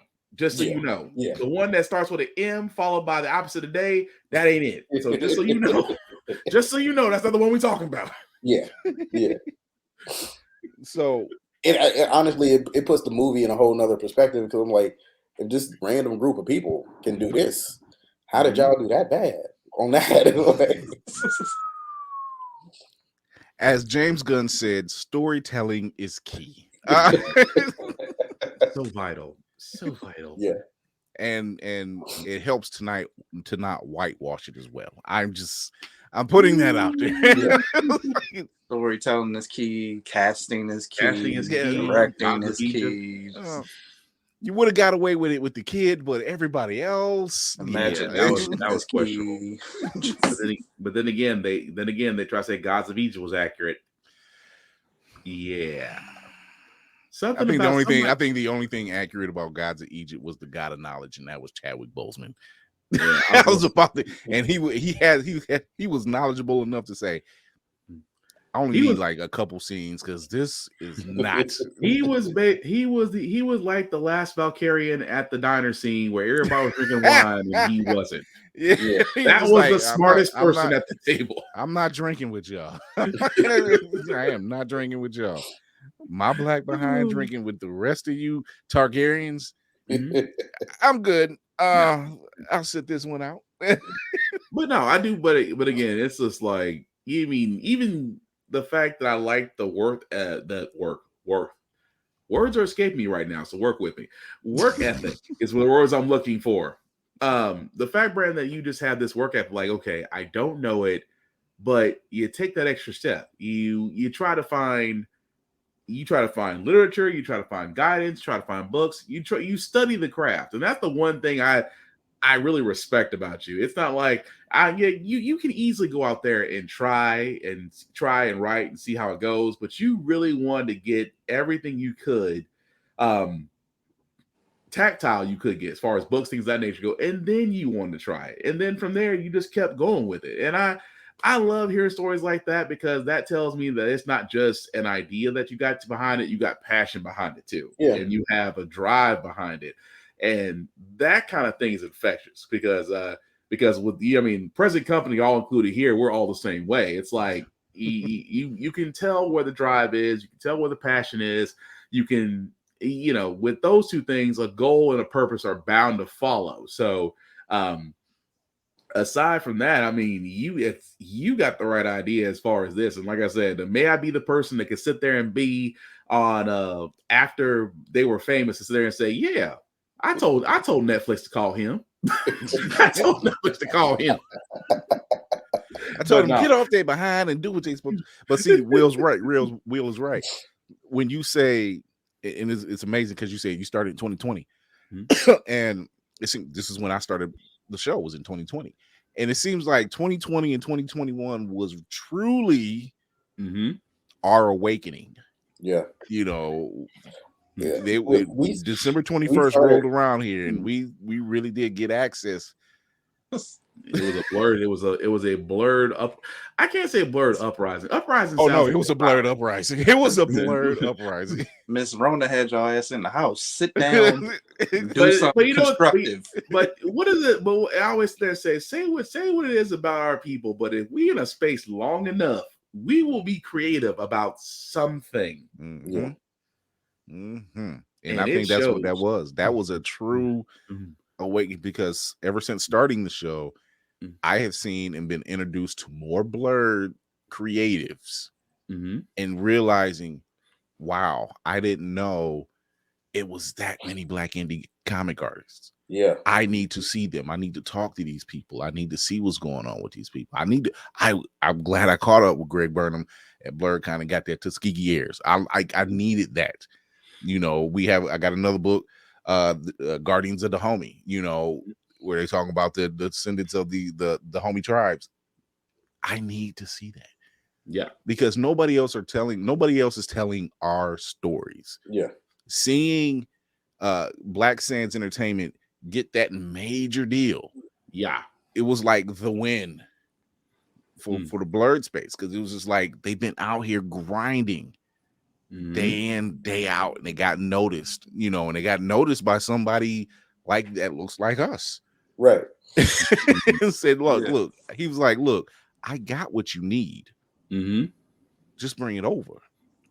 So this is something you're doing. You was like, I got what you need. Just bring it over. Yeah. And to say that it's not that many out there, it really is. They're growing. Will said it earlier. The blurred space it's growing at an alarming rate. It's a celebration. It is. I just went. It's a celebration, Charlie. My fan. Well, literally, HNIC they doing the Cage Awards. It's literally. Congratulations on the partnership for that, by the way. I say congratulations on that partnership with them on that, by the way. Yeah. Me and Kurt. those are the cousins in Philly. So, when you see enough activity, when you see enough push, when you see enough drive and passion, and you seeing original content, because let's face it, yes, we do love these characters that we get in the movie theaters or at the comic book stores, but at the same time, we love what comes from us even more. Yeah. When you see, prime example, the fact that Black Panther came out just a few years ago, and you seen the wave that created. So whether you were a fan of the comic and a character, or whether you seen a black man and the African diaspora being displaced, and the fact that they had all this stuff going on, it was enough to draw everybody in that was in our camp and say, I need more of this. Where can I find it? Where can I get this at? And then that's when you start getting noticed. That's when you got this indie artist over here. You got Freestyle Comics over here. You got Concrete over here. You got Wingless over here. You got all these different comic artists and comic writers. You have all these people who's doing the live action stuff. You have J1 Studios who's out here doing their thing. You have all these people that's pushing the content. The content is there. Now, it's not even about the content anymore. It's not even about finding the content. It's getting it on a platform where it can be seen not just by us, but by everybody. Right. That's what it is, opportunity, though. Like just to add on to that, Black Panther was opportunity. We knew, from an MCU standpoint, we knew they were eventually going to go to Wakanda. We knew that it was going to be a Black Panther movie, but did we expect it on that scale? Obviously not. But we're still happy with what we got. Still happy with Wakanda Forever, although it did kind of still kind of emotionally shake us.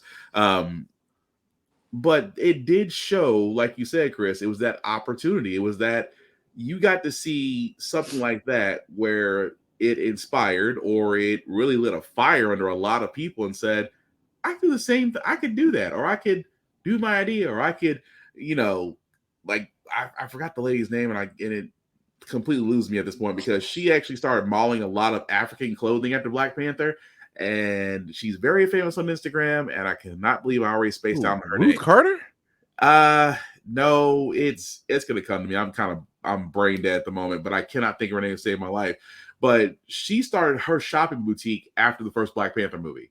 Oh, you're talking about somebody else. I thought you meant not the actual designer, although the designer for Black Panther, that woman should get paid more. If she's already getting paid, that woman should get paid a whole lot more. But no, this woman, the person I'm thinking about, which again I should have the name because they're very popular on IG and have their own boutique and actually have their own brick and mortar store now. Started African clothing after Black Panther, and so all that blew up. And then a lot of people are going, well, we know about Black Panther, and of course a lot of black indie comic book writers, present company included, we're starting to get a little bit more shine because, you see a lot of people, kind of hungering for something new. And like you said, it's because it's done by us. So that was call what it will. It was a catalyst for that. So that's why I'm like, we're at that point now where I truly do believe in the world of anime, manga, comics, TV, because all the above when it comes to media is going to start turning our way. I would love to see this in the middle of Black History Month since y'all gave us the freaking shortest month of the year. But I would love to see it around that time just because it's already heading that way. You see a lot more Black producers, Black writers, Black actors are being more put to the front lines. So it's only a matter of time before Brandon and Blur TV and countless others will be able to display a lot more on a bigger stage. The idea is opportunity. That's all it really is. Yeah. But like I said, with what Brandon's doing, Brandon is at this point love the idea where you're going with it, but in the end, he's a open door of opportunity to those that have been prepared to take that opportunity and run with it. So I would love to see more of that. I know, Brandon, you've already got, trust me, I'm not trying to add, critique, or do nothing. I just want to be able to sit there and be able to take the Black Spartan thing and go with it. That's just me. That's all I want to do. I just want to run with that. But this was the birth of the Black Spartan. he has given me a new name. Yeah, I have been named. I'm sorry. That's wrong. That's wrong as hell. That's wrong as hell. I apologize profusely. Look, I can see Kira now. She's watching. She's like, every time I leave these three alone. It is challenging. Look, Cinematic Assassin's like, don't put me in that character. Right, that's him. Will's gonna be like, this is all him. Don't put me in this. This was the genius you put me on the bottom with was the one that did. Man got off a 10-minute soliloquy of pomp and circumstance and praise just to be like, and can I be Black Spartan, please? That's all I want at the end of it all. Just like Black Spartan is a name I can rock with. Oh, man. Yeah. So before we close this out, first off, Brandon, I love what you're doing. I love this platform. This is why I love doing what I do. Because I hate to toot my own horn, but I'm a villain, so do I really hate it? No. I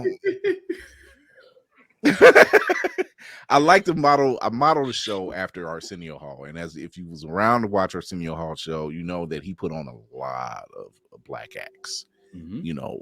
No one else was putting on Wu-Tang Clan. No one else could get Eddie Murphy on just off the strength of their friendship. Nobody else off the strength of said friendship got Prince on their show. You're on first name basis. Yeah. It's just first name, first seat, and just ask the man to play 3 songs for no reason. Yeah. Just saying. You don't have MC Hammer came in and gave him not only this the show, but gave them a whole concert. So not everybody does that. You had a whole camp of hip hop greats give you one of the best send-offs of any show. Off the strength of thank you, So I like to be that platform to say, hey man, come on, I see what you got. I know what you're doing. I want the people to see it. I want the people to know about it. Where can they find you? Yeah, man. So we're on YouTube, obviously. So Blerd TV official. That way somebody gonna try to knock it off. So we Blerd TV official on YouTube. You can find us at Blerd TV on Facebook and Blerd TV on Instagram. And so one of the other things, because I launched this December 26th at like 11:56 p.m.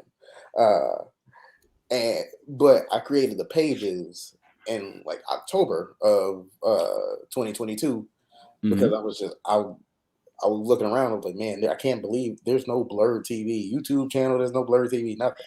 So I created the pages, parked them until I had time. And so we super easy to find. If you Google Blerd TV, our YouTube channel is the first thing that pops up. So you trademark it already? In the process, it's filed. Nice. Always the key. Trademark. Legal keeps everybody honest. Yeah. Well, we'll take it. No, you won't. Somebody tried to come for Blerd's Eye View. Well, they didn't come for it, but they tried. They actually reached out and asked me, like, is that? I'm like, it's a thing. You'll be hearing from our lawyers. Like, but they were kind enough to reach out and ask. You know, I'm like, it's a thing. Don't. Wasn't no sharks in the water, I guess. They tried. They were cordial, and I was like, you're that type of person. I can work with you. So, but yeah, once again, Brandon, dope. I'm going to be watching Sisters tonight. Check it out, share it. That looks amazing. It is. It's incredible. The fact that it's just this small indie film studio that put out something like that is amazing. I'm just looking through your stuff, and it's like best superhero team ever. You know, it's like I gotta know. You know, certain because these are the type of conversations we have. You know, we actually are like we just started doing fan casts. Like the fan cast episodes seem to go over so well because we, it keeps things going. It gets the people talking. It's provocative. I still say the cast from Always Sunny in Philadelphia should be the Fantastic Four. Oh my gosh! just for the comedy aspect alone. Boy, the level of hilariousness that has the potential to be. Yes, I'm telling you, seeing Frank. Oh, Charlie should know. Anyway, I just starts clobbering. Oh, Charlie alone. Charlie will be Herbie the robot. Mac should be the thing. Mac should be the thing. Wait, I never thought about him that way. He should. Mac doing his kung fu moves. Oh man. Yeah. Dennis is clearly Mr. Fantastic. Yes. And D will be the dysfunction. It will be a dysfunctional marriage between him and D. Which leaves Charlie as the Human Torch. Right. Oh man, Charlie would mess it up. Oh my god, it was like Charlie, you did it again. Oh my god, now you're making me rethink my cast. Frank is Dr. Doom. Good Lord. Damn. I'm going back in the vault. We're doing a part 2. Yeah. Oh man. Oh, Frank is Doom. That's too good. Oh my god. So, oh man, but thank you again for coming on, man. Look, like I said, you had a smoking dope platform. I love what you got going on. Appreciate it, man. So give this up to you.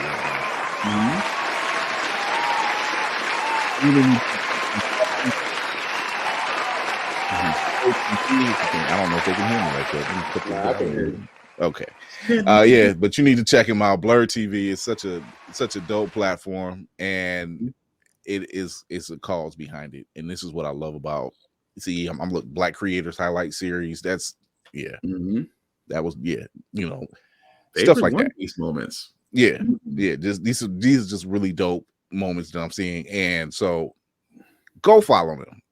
Go on YouTube, Blerd TV, Blerd TV official. Check them out on IG, Blerd TV, and on Facebook, Blerd TV. Dude, I'll be getting some stuff from you guys. No worries there. That's what's up, man. That's what's up. And I'm pretty sure, especially if y'all down with it, man, we probably have a whole episode of Blerd's Eye View on Blerd TV because we need more. I need more stuff over there. All you got to do is put out the call. Yep, we'll do. That's just generally, no lie, it seems like people speak up the show and I pop up as Will. Like he does the show, and it's just like people say my name. They say Chris Fury. I'm like, yeah, you called me. Here I is. Can you come on in? Of course. I got time. That's what's up. Oh my god! All right. Well, thank you again, Brandon. Let's get the team on. Will, tell them where they can find you, or I should say, now Black. I have got to go. I have got to go find a Black Spartan helmet just so I could have it on here. You just made Brandon. You just made my day. Don't even realize it. You supposed to be the guest. You made my day. I appreciate that. But yes, BlackBox447 is where you can find me on all socials. I usually give reviews of everything that I watch, that I read, that I play, including all video games. As I have just got a hold of Dead Space and looking forward to playing that remake all over again and scaring myself crazy at night. So that's gonna be fun. Aside from that, I do have a couple of podcasts. Of course, my current news political podcast, How the Frack We Got Here, airs every Wednesday and every Saturday. And of course, another one of my podcasts every Friday on YouTube, Facebook, and Twitch, along with my co-pilot Joe Tonello, called Get Bit Podcast. You can also find that on Facebook, YouTube, and Twitch by the name as well. And of course, on the Blerd's Eye View, I am the writer for all things wrestling. Why? Because wrestling is real and people are fake. Shout out to Mr. Kennedy for that one, especially after the mess of Royal Rumble and AEW Dynamite, because they can't seem to take a perfectly good black heroine like Jade Cargill and actually give her a personality. But that's okay, because Jade Cargill is very easy on the eyes. Yes, she is, but they have to do something with her character, and immediately so, just because it's getting stale. Beyond that, guys, like I said, wait, I think you did. He wants Jade Cargill to pin him. I see what you did there. See, didn't debate it. I gotta make sure first. There are other ears. I gotta make sure there was other ears before I answer that question. Of course, I want her to pin me. What do you think? I'm not dead. I got a pulse. I'm not dead. But no, I just want her personality to be. Her gimmick needs to change, and she always does squash match. But anyway, you can find my reviews all about that on the Blerd's Eye View site. If I can find words, that'd be great. Aside from that, I just have one simple rule about following me on social media. I'm a very social, very talkative person, as you can easily tell. I just have one rule: don't be a creeper. And at the same time, guys, for all those that are listening within my voice, I am rooting for all of you. I am rooting for all of you to be successful. I am rooting all of you to follow your dreams. I am rooting for you to become the person that you want to be in life. It is up to you to get there. And just know, I am rooting for you. That's it. What's up? Cinematic assassin in the building. Look, now you don't have to worry about sharing your name anymore. He won. He Tom Brady to me. Wow. Don't you put that on me, Ricky Bobby. Hold on. I gotta play it now. Gotta put it. Where'd I put it? There it is. Don't you put that on us. There we go. But yes, it is I, the Cinematic Assassin, will be watching film reviews, TV reviews, Funko Pop talk, and entertainment news from a melanated man's point of view. If that's something that interests you, you can find me at Mayhem Media. That's MAYEHEM Media. And as I always stress, mental health is important. So go ahead and take that PTO. And if no one's told you today, I see you doing your best. Your best is good enough. So keep going and spread a little love along the way. There you go. Nice. Guess who it is, everybody? It's the man on the wall. It's your man up north, Chris Fury in the building. Thank you for tuning in. I want to thank our guests, Brandon Calloway of Blerd TV. And you know what, Brandon? I am going to talk to my people, and I'm going to have them send you out a signed poster by Chuck D himself. That's what's up. You know, and you'll also get a digital code with the movie for, because it's 50 years of hip hop. They're celebrating 50 years, so why not? I'm gonna have to tell her give me one, because I was there in the trenches of hip hop, so I need some of that action.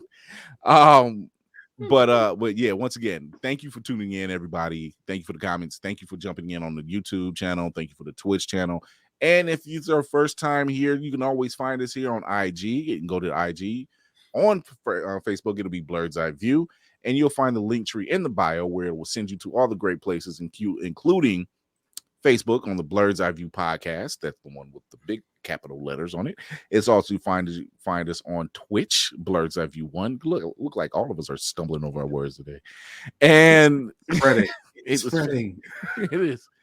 And you can also check us out Tuesdays and Thursdays listening to us on the Opulence Radio app. Just go to opulenceradio.com and download it completely free, and you can listen to past episodes and piss your boss off. But until then, you can always catch us Tuesdays live on Facebook, YouTube, and Twitch at 8:30 p.m. Eastern. And you can catch us Thursdays, 9 p.m. Eastern on those same channels. I want to thank our guests right here. Shout out to Brandon and his crew over there in Open Gate Studios. Concrete Comics, I'm coming for you next. Get these guys on it because I know they are busy. But until then, when we see you guys next week, I want to tell everybody thank you for tuning in once again, and shout out to everybody. And remember to educate yourself and others, entertain yourself and others, and most of all, encourage yourself and others. This is Chris Fury with the crew and our special guest, Brandon Calloway of Blerds TV. We are out of here.